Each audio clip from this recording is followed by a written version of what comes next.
Bonjour à toutes et à tous, j'espère que vous allez bien. On se retrouve pour le brief du dimanche 6 avril, il est 9h30. Aujourd'hui, on va parler donc des news économiques, du ratio long and short, du funding, open interest, des liquidations. On regardera ce que font les whales en finissant par l'analyse technique de Bitcoin. Mais avant ça, on va regarder donc ce qui s'est passé hier. Hier, je vous avais dit qu'il y avait de fortes chances qu'on revienne rejoindre cet OBH1 qu'on avait formé donc juste ici, en prenant donc cette bougie ici, chose qu'on a faite. Pour l'instant, je n'ai pas du tout envie de long cette zone, tout simplement du fait que on a énormément de personnes qui sont en train de long ce marché. On a actuellement quasiment 60, plus de 70 si jamais je dis pas de bêtises. On a 73 de long sur les dernières 24 heures. Donc clairement, voilà, c'est vraiment, peu encourageant pour pouvoir ouvrir du long, même si je sais que on accumule pas mal de liquidités au-dessus de ces zones. À mon avis, voilà, il faut vraiment attendre une confirmation pour pouvoir, se placer. Donc à voir si jamais on fait pas, un rebond dans cette OB juste ici pour derrière pouvoir potentiellement repartir. Mais voilà, d'ouvrir un long maintenant, ce serait compliqué. Je pense que le plus intéressant, c'est si jamais on va dans cette zone, ouvrir du short, ça peut être intéressant. En revanche, long maintenant, c'est un peu dangereux, je trouve, parce que là, déjà, on est le week-end, il y a peu de volume. On voit que l'open interest, enfin, vous allez le voir, mais il y a vraiment très très peu de volume. Donc, ça veut dire que tout peut se passer. Et si jamais le spot décide de vendre, il sera pas forcément protégé par les futurs. Donc, c'est là où il faut faire attention. Au niveau news économique, cette semaine, on va être servi, hein. On va avoir la minute de la Fed à 20h mercredi. On aura également l'inflation américaine à 14h30 jeudi. Donc attendez-vous à avoir du mouvement. Et on aura donc le prix à la production mensuel à 14h30 vendredi. Donc attendez-vous quand même une semaine riche en volatilité. On va également au niveau des cryptos. Donc on regarde au niveau des alts. On voit également que sur la journée, on est plutôt sur du moins 4, moins 3% généralement. Sur la semaine, on reste dans le rouge et je regardais, en fait, ça faisait un moment que j'avais pas regardé sur l'année et c'est quand même affolant de voir qu'il y a pas mal de cryptos qui sont à moins 80%, moins 50%, moins 70. C'est quand même assez fou et bizarrement, c'est pas forcément ceux auxquels on croyait qui perdurent sur l'année avec une perf sur l'année. Donc c'est vraiment intéressant de voir ça.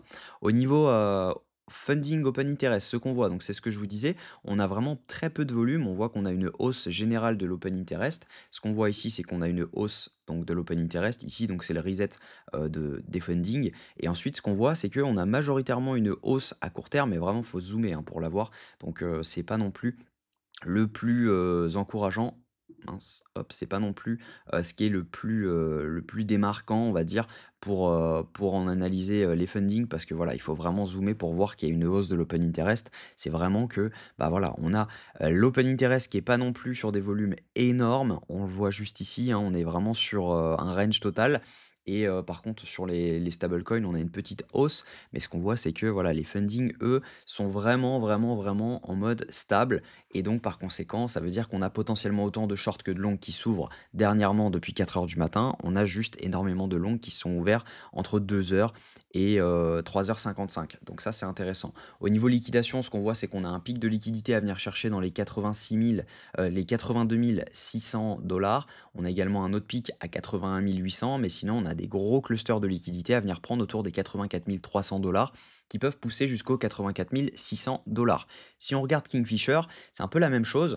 On a donc 73% de long, comme je vous le disais, sur les dernières 24 heures. On a donc un énorme, là c'est en all time frame, donc ça veut dire qu'on prend toutes les liquidations de toutes les time frames qui sont encore en cours.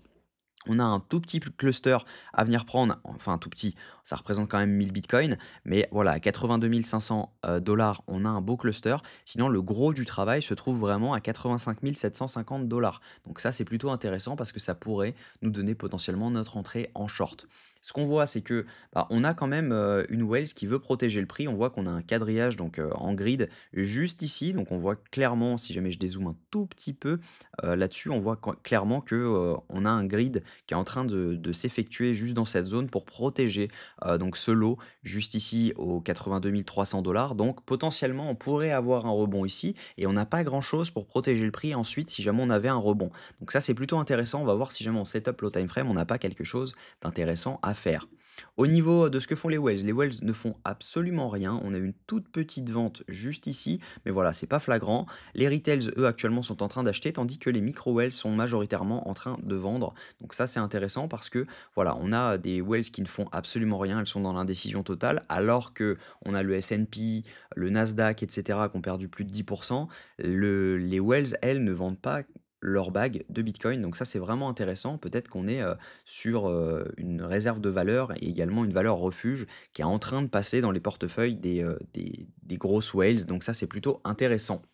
Donc techniquement, on pourrait, parce qu'on l'a vu, on a vraiment beaucoup d'ordres qui sont en train d'essayer de maintenir ce prix. Donc on pourrait potentiellement avoir un rebond dans cette zone pour derrière pouvoir ensuite venir chercher les liquidités dont je vous ai parlé. Donc les liquidités se trouvent autour des 85 600 $. Donc ça pourrait être vraiment intéressant, ça ferait un setup plutôt pas mal de voir. Par contre, il ne faut pas oublier, c'est qu'on est dimanche et donc par conséquent, bah, il y a peu de volume. Tout peut se passer. Le dimanche soir également, on règle en général un côté pour aller chercher l'autre. Donc, à mon avis, voilà, c'est vraiment dangereux de le prendre. Je pense pas le prendre, mais c'est une idée de trade. Je vais me le noter. Je le prendrai pas parce que j'ai annoncé de toute façon sur la school que le week-end, on a eu plein de setups Gucci avec des data au top, etc. Et au final, les setups ne passaient pas, tout simplement du fait qu'il n'y avait pas de volume.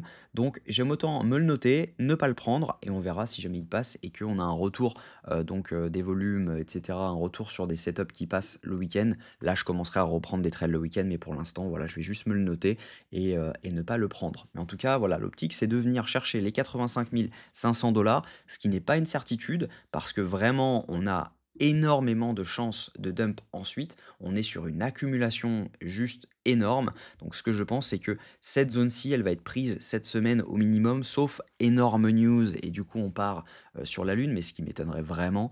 Voilà, clairement pour moi, on n'a aucune chance d'avoir un ATH ou autre dans les 2 3 semaines à venir. Je pense plus qu'on a un dump autour des 73, autour des 69 000 $ à venir chercher dans les semaines à venir.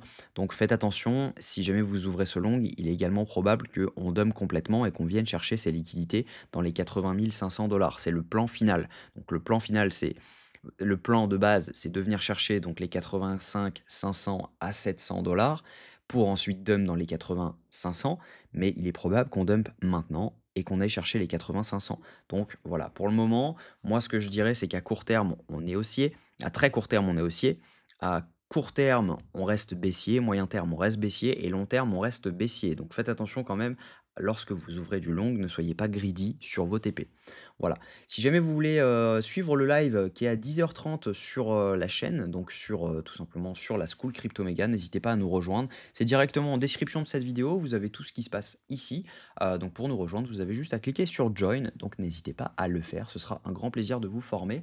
En tout cas, je vous souhaite une très bonne journée. Si cette vidéo vous a plu, je vous invite à la liker et à commenter ce que vous en pensez et à également vous abonner si jamais ce n'est pas encore fait pour ne rien manquer des prochaines vidéos. En tout cas, je vous souhaite une très bonne journée. On se retrouve demain à la même heure. Prenez soin de vous.